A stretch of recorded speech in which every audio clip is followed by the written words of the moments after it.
Hey guys, welcome back to the channel. So we are back on the YouTuber massive Collab Battle Royale, and we're on day 6 right now. So this is the last day before the peace period ends because we obviously it was originally 3 days when we added another 3 days. So the last day. So tomorrow or the next day will be day 7, and that's when we will be able to start attacking. So let's just get straight into the fun stuff here. So as I mentioned in previous videos, we're probably going to attack Russian Empire, and that's what we're probably going to do. Luckily for us, we were able to get a reveal all on their nation, which is amazing for us. So in total, you could see the reveal all. It was actually 43 units a bit long ago. It says they had 5 units down here that I don't know they disappeared. But let's just say 43. Now let's look at the units on the border. They have 2 units here, a half like infantry and a light tank. And we have a two light tanks, which we're destroying. Let's go over some other things. First of all, when I get revealed all like this, there's 4 things I like to look at. One is the army composition. What type of units does he have the most of? What does he like to comprise the stacks of? How many of each units does he have? Where does he how big are his stacks? That's one. The second is where his units are right now. Obviously, where are his unit? How many units he has on the front lines? How many units he has defending the provinces? So obviously all of that. The third one would be what are his future movements. If I can see movements of other armies, where is he trying to move most of his units, and where is he looking to reinforce, and where is he looking to break through? And the fourth and final thing is research. I want to see how good his tech on his units are. Is his tech better than mine? Is his tech equal to mine? Or is his tech worse than mine? So yeah, those are the 4 things we'll look at. So first, let's go over his placements on the border, on this Finnish border. First, actually, let's finish with research. We have a lot of light tanks, but his light tanks are level 1, while my light tanks are level 2. And they haven't updated. Actually, I can't tell if they haven't updated. But level 1 light tanks to level 2 light tanks, we will have an advantage compared to that. We will win this battle because it's an infantry and light tank against 2 tanks. Easy. That's an easy win. So let's go here to Lieksa. You can see 5 infantry, 1 artillery, 1 armored car. 6 infantry for me, 2 light tanks, 1 artillery. Artillery were both level 2, infantry were both level 3, so no tech thing there. But 6 infantry to 5 infantry, that's obviously an advantage. The artillery cancel each other out. And then 2 light tanks compared to 1 armored car is a huge push. So obviously, I'd like for Leo to attack my units because obviously, if you look at this infantry, the infantry is 2 points stronger on defense compared to offense. So I'd rather have them hit me or have Leo hit me. Even with the tanks, which would help a lot, I'd rather have Leo hit me. Or another thing I could do is using my artillery or both of our artillery exchange fire and I guess attack them when they have less hit points in the whole stack. But obviously we should be able to win that because either he's gonna have to attack me sometime, or either he's gonna end up taking so much damage that he'll lose. I'm also gonna have 2 artillery at this stack actually, so I'm bringing this one over. So I'll have a 2-to-1 advantage here in terms of artillery, which means he'll kind of have to either attack or retreat. And also a Joensu, an N-tier, half damage N-tier, an infantry, an artillery, and an armored car. Compared to 2 infantry, 1 infantry advantage, artillery cancel each other, 2 light tanks, 2 anti-tanks, which should be much more than a half damage N-tier, even though they're both not really effective in just a normal battle. And 2 light tanks compared to armored car. That one, I don't even need to wait for him to attack. Like, I can easily steamroll that unit, like, without question. So, and Sejexa up here, 1 infantry, 1 anti-air, and 1 artillery. I don't have artillery up here, but I'm going to reinforce this stack right here with an armor car and an infantry, so I'll easily be able to steamroll whatever 2 units he has here.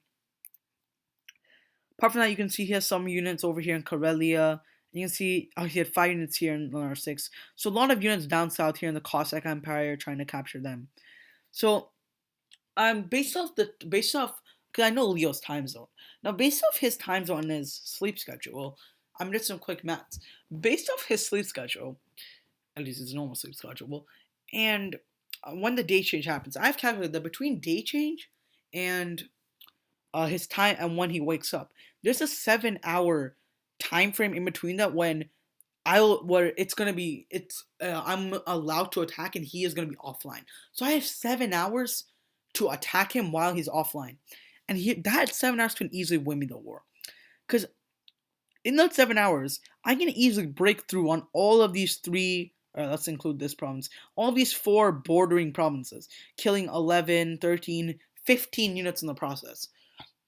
which out of his like 43 unit army, yes, it doesn't seem it's only like it's like a third of his army, which is still a lot of units. Obviously, a third of your army just being wiped out is not good, especially considering I'll be active. I probably won't take too much casualties, and then I will just be able to push right through his line, take out Corellia quickly because I don't think I'm assuming he doesn't have too many units there, and then push right into his cores.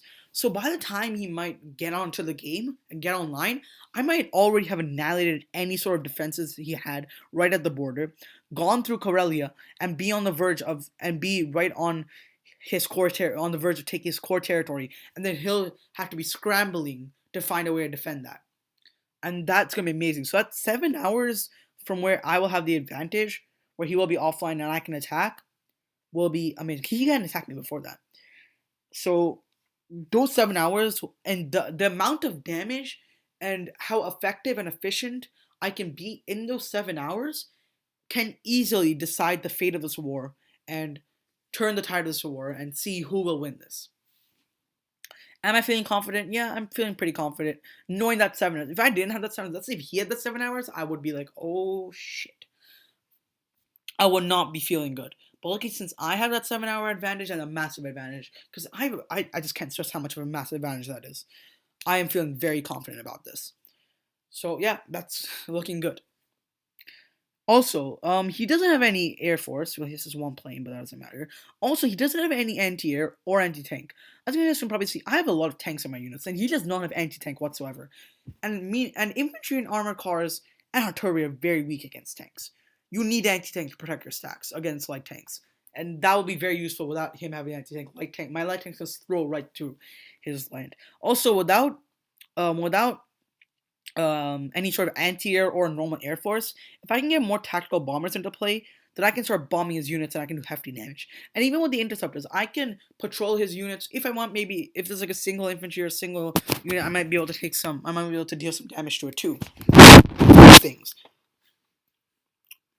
So that'll be absolutely amazing for me.